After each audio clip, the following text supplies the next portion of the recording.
Hello and welcome to Rise Unwind Orlando. My name is Dan. You know, each and every week I try to talk to people from across the country about things you can do in your neighborhood. Now this week's show, we got this. I love the reminders. I am one of those people, like I even tell my friends, I'm like, if you text me and I don't text you back, like you gotta text me again. Like you gotta remind me. So I love that that feature is built right in there. I can go right in and sort of see everything that needs to be done all at once. Recognize the warning signs of heat stress or heat stroke. That is a life-threatening condition. It's when their body temperature rises, it throws off their biological functions. So you want to catch it early. What you're looking for is... They've now taken pleas. This is a husband and wife, funeral directors, who would take money from people saying, yes, we will have your loved one, your child, your husband, your parent, cremated. And then they were just letting the bodies pile up in one of their two locations that they weren't using. You know all of that and more right here on Rise Unwind. We're all cranking up the AC and reaching for cold drinks, but our pets and animals, they don't always have that luxury. You know, the summer's heat has been relentless, and it's been more important than ever to protect the animals we care for. So joining us today are Dr. Kurt Venator, Chief Veterinary Officer at Purina, and Marti Skold-Jordan from Tractor Supply Company, back at it again. Welcome to the show, you two. How are you? Oh, we're doing great. Hope you are as well and staying cool. I'm trying my best to stay cool in the heat today. Hey, doctor, how dangerous can this heat really get for the animals, especially those that like spend a lot of time outside? It can actually be quite dangerous when it comes to heat stress and heat stroke, which is a life-threatening condition. So I've got 4 simple but important tips for pet owners to beat the summer heat. The first is to provide access to clean, fresh water. Hydration is not only your friend, it's also your pet's friend.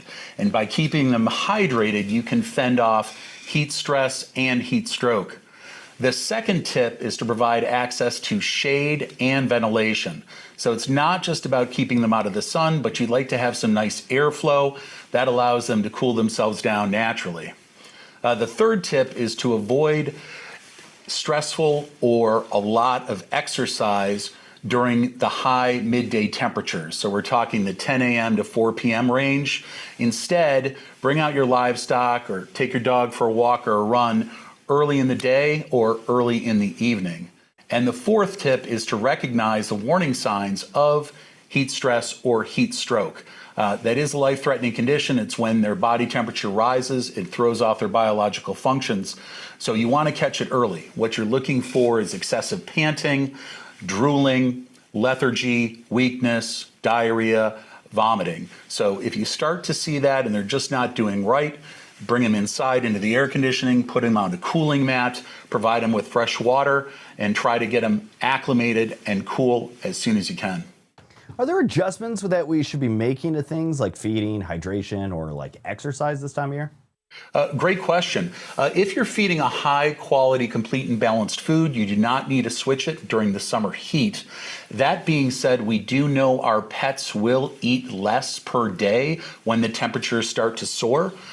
When it comes to dogs, like Poppy here, as a rule of thumb, for every 10-degree increase in the temperature over the mild temps of spring or fall, dogs will consume about 7.5% less. So what I like to recommend is you first start with the feeding recommendations on the back of the bag and then feed to what we call ideal body condition.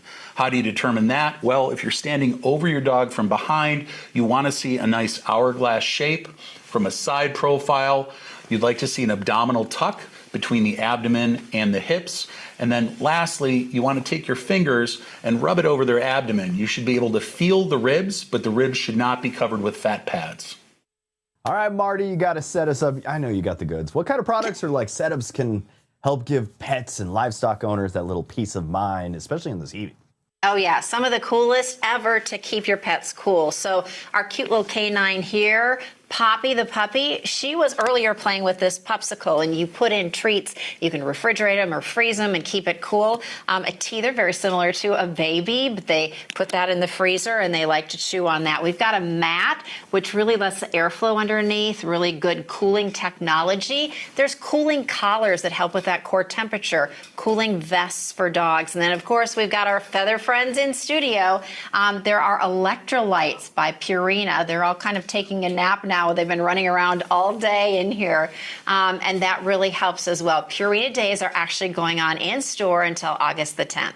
Excellent. And if somebody wants to learn more, check out your resources, where should they go? Well, first of all, come in store, Tractor Supply, or tractorsupply.com/beattheheat. All right, Marty, we got to say it 3 times fast. Poppy the puppy's popsicle. Poppy the puppy's popsicle. Poppy the puppy's popsicle. Oh, she is as sweet as can be, but let me tell you, she's taking that summertime siesta right now. All right, you two. Thanks for joining me this morning. Bye. These days, if it's not on your phone, it doesn't get done, especially when you've got a family to manage. From prescription reminders to organizing appointments, mobile health apps are changing the game. So joining us today is Callie Bransford. She's a mom of 4 and creator of That Practical Mom. She's here to talk about upgraded CVS Health App and how it's helping families take control of their health routines. Welcome to the show, Callie. How are you? Good. Thanks for having me. All right, let's start with the basics. What kind of healthcare tasks can people handle through apps now that we didn't think was possible a few years ago?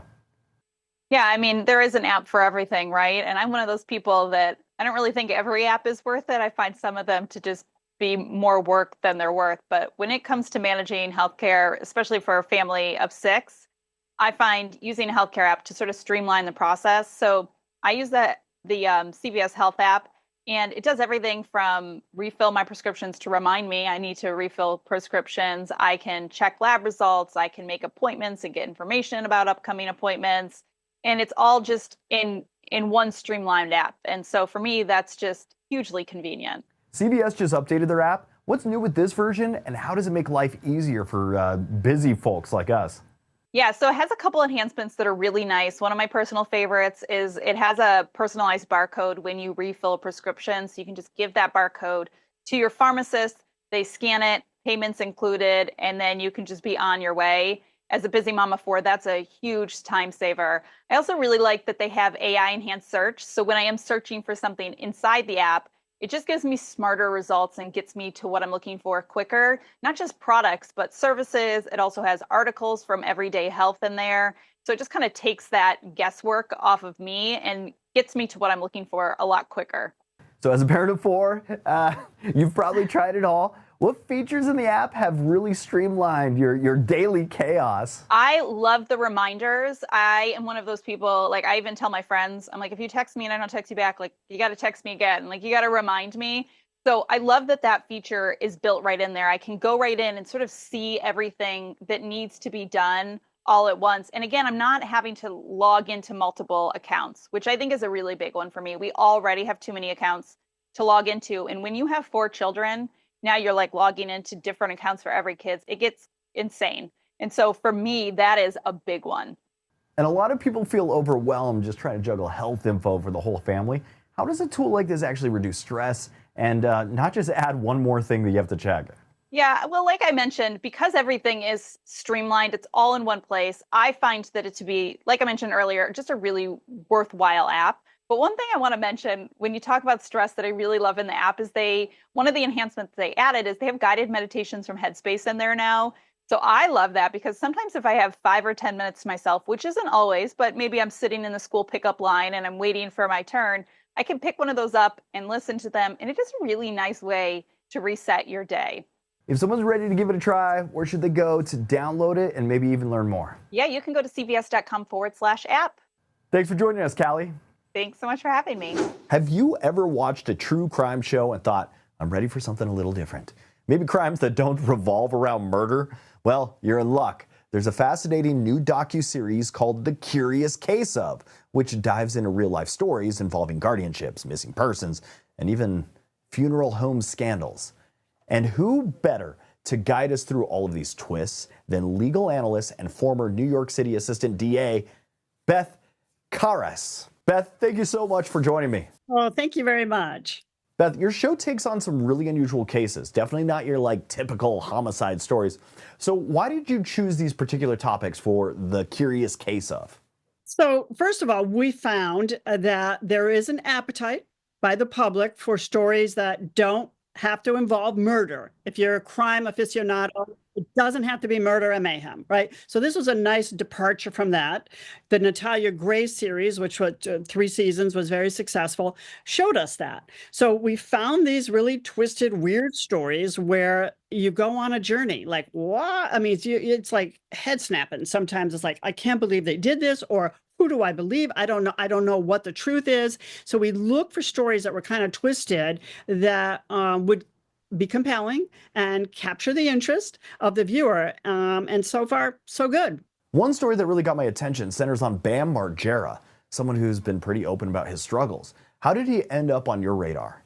That is a bizarre story, and that is something that producers followed for a few years. This is not something that was put together only in the past year, because we have a video we created, or captured over the years as he was going through his treatment with a guardian, under the care of a guardian. Lima is her name. The family brought her in. It wasn't like she just interjected herself in Bam's life.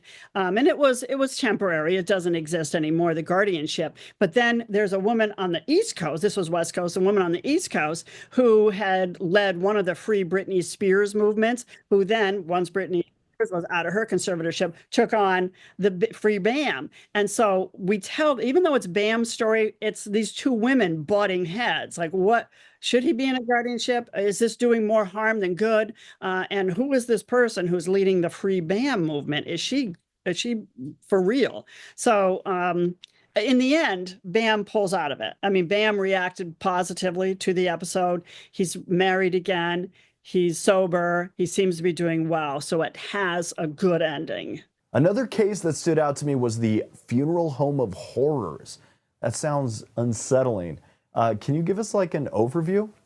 And that's a recent story, right? I mean, the arrests were in the fall of 2023.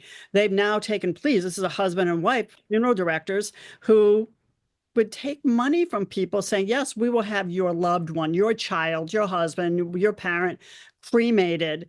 And then they were just letting the bodies pile up in one of their 2 locations that they weren't using.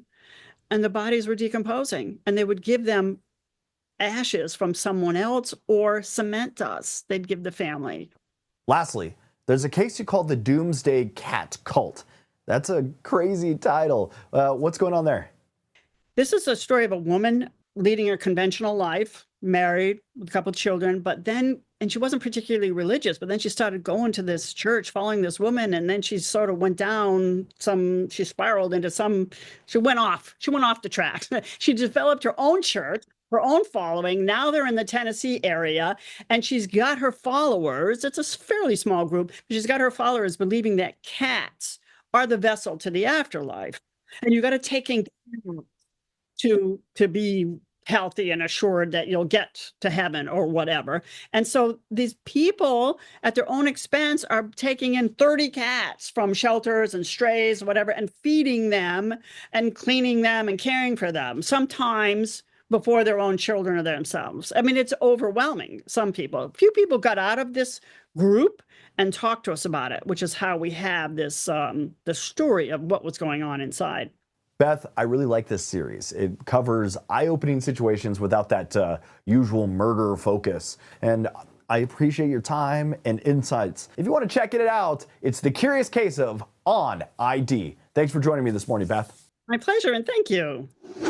What happens when a working mom becomes the most powerful woman in her state and still can't get her family to listen? Tyler Perry's She the People is the Netflix comedy about a newly elected lieutenant governor juggling politics, a chaotic household, and a boss who still thinks it's the 1950s. So today we're joined by Terry J. Vaughn and Jo Marie Payton, who brings the laughs and the family drama in this bold and funny new series. Welcome to the show, you two. How are you? Thank you. We are fantastic. That was the perfect description of our show. Thank Well, you. thank you. For those that are just like hearing about the show, how would you describe She the People in your own words? Oh my God. Well, you did that so well. Yes, Antoinette, my character Antoinette Dunkerson, becomes the first Black lieutenant governor in the great state of Mississippi. And we watch her navigate that path with a governor in place that does seem like he's stuck in the 1950s. That was perfect. Also, she's balancing that career path while at the same time juggling her home and family life with a very colorful family, a very nosy and bold speaking family. So navigating those and raising two teenage kids in the world of social media, co-parenting with an ex-husband, and dealing with a very, very nosy mom is set for fun. Set for fun. But listen. We're proud of her now. I'm proud of her as a daughter, and they're happy about their mothers in their position. But we still want to do our thing. You know what I'm saying? I still want to go to the casino. I want to be with my friends. We'll go fishing. I'm retired. I want to have a good time. I don't want everybody all down my back asking her where your mama going now. Who is she with? 'Cause I still like my boyfriends. And then her children, they still want to be with those phones and stuff and all. They don't want to tap in their phones with their conversations. Listen, we got business to take care of. We got stuff to do.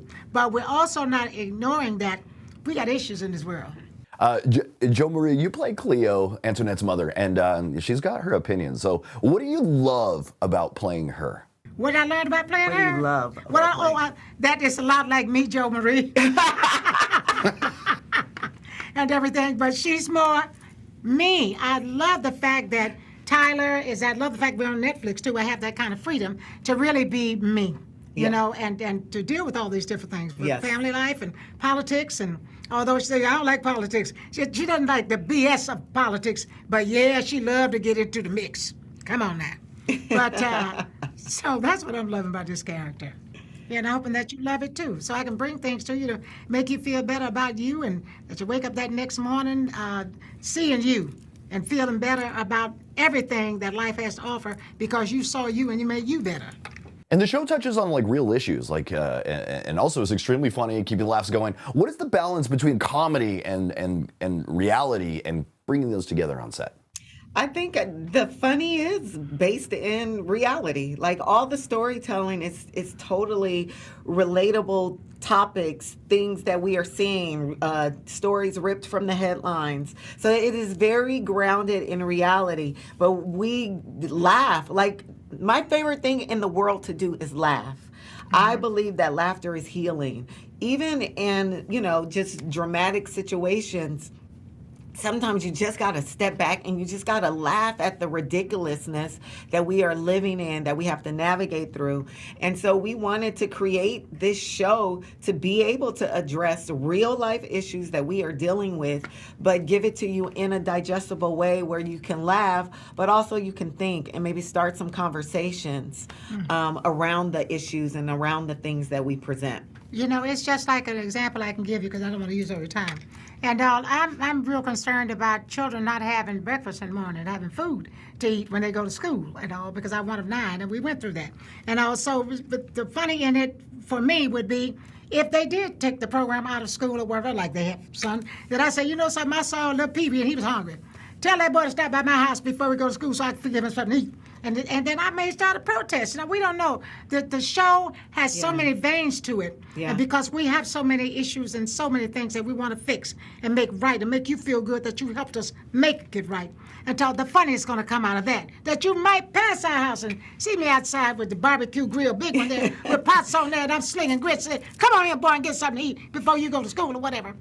That brings us to the fact that it's important. Yeah, that's an important thing. It's important that teachers ain't got enough, because I see Sally and Walmart. She gets all riled up, Walmart, right? She ain't got what she needs. Girl, come over here. Get some more paper. So when you get some more things so you go to school.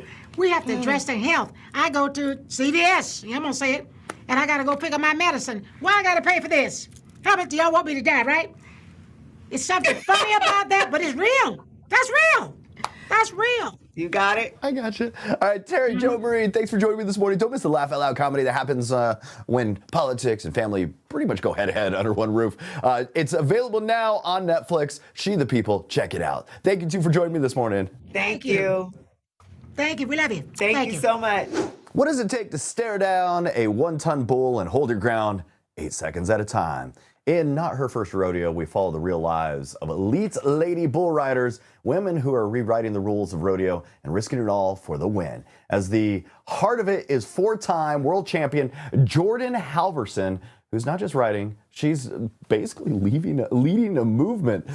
She's here today to talk about the new docuseries, the grit it takes to make it, and why this really isn't her first rodeo. Welcome to the show, Jordan. How are you? I'm good. How are you? I'm doing all right. Rodeo has always fascinated me, and actually, I have my own belt buckle. I did ride a bull once. I fell off in the first few seconds, so this is basically a participation trophy for bull riding. So, hey, you're a 4-time world champion. Can you take us back to the beginning, like the days that you first started out? What made you get into the bull in the first place? Like it honestly for me started by chance. I grew up riding hunter jumper horses, a little bit wild, a little bit smaller than some of the other riders. So I was actually riding naughty horses and ponies. And we had a buddy that said, "Hey, what do you think about riding a bull?"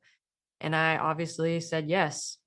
And yeah, same thing. I fell off very fast the first time, but it was just more of a bucket list thing for me. And that's how I started. And I was hooked and kept going back week after week after that. Yeah, I told the guy, how do I get a buckle? And he's like, well, you have to ride a bull. I was like, come on, man. I was trying to like catch a greased pig, go like lasso a sheep or something. Because I grew up in ranches and stuff with my family. So they stuck me on a bull. He's like, if you get on this bull in a rodeo, we'll give you a buckle. So they did this whole participation trophy thing. So I get it. I love it. This show really captures the risk and realities of the sport. What do you hope viewers take away from watching your story? I hope they take away that, you can do anything in life. Don't be afraid to follow your dreams, push through any kind of boundaries there are and just live a life that you want to live. And you also started your own all-women's bull riding league. What inspired that and how has that actually grown? So they actually used to have women's rough stock riding events in rodeo, a long time ago, early 2000s and prior to that. And so when I had learned about that several years after I started riding, we had been kind of working towards bringing that back that they used to have for women to be able to compete against other women in the sport of bull riding. And how do you go about mentally preparing doing bull riding each time? I was scared as hell, but how do you go about doing it because you know what's at stake? I just think about the challenge, think about what I've got to work through. And for me, all the preparation that goes in beforehand helps me mentally. If I feel physically ready, mentally ready, like it helps every time I go to get on. And the show also highlights, it's not just a sport, but kind of like a sisterhood.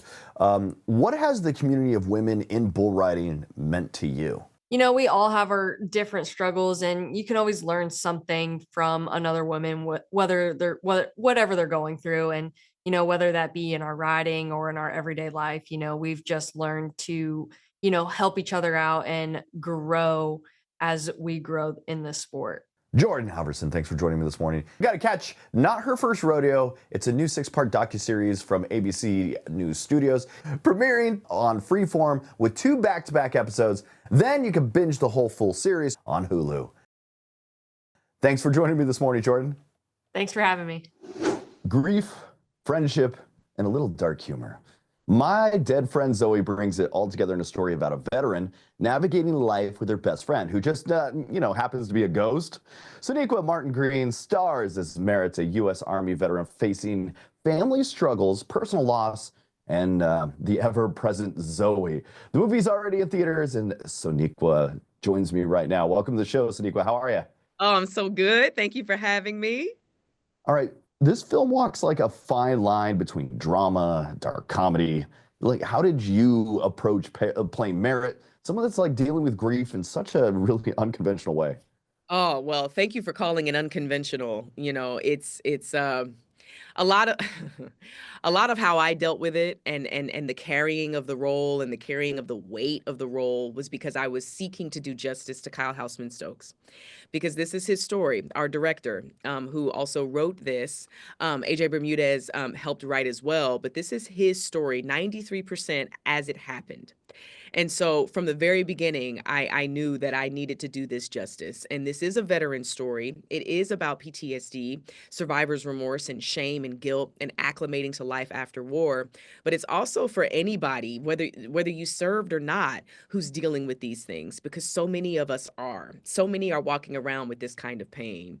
So I think that in order for all of that to land, and in order for the prevailing theme of the film to come across, which is talk about it before you make a rash decision, talk about it, I think we need the humor to really like round it out. And so Natalie Morales, she offers that buoyancy that the film needs. And I mean, she's mainly the reason why, it's a dark comedy. Kyle wrote a really brilliantly balanced script. And it was wonderful to be able to bring it to life with her. And sort of, I represent the gravity, she represented the levity. She's hilarious. Yes. Just absolutely hilarious. How did you go about, like, I don't want to, I'm spoiling it. All right.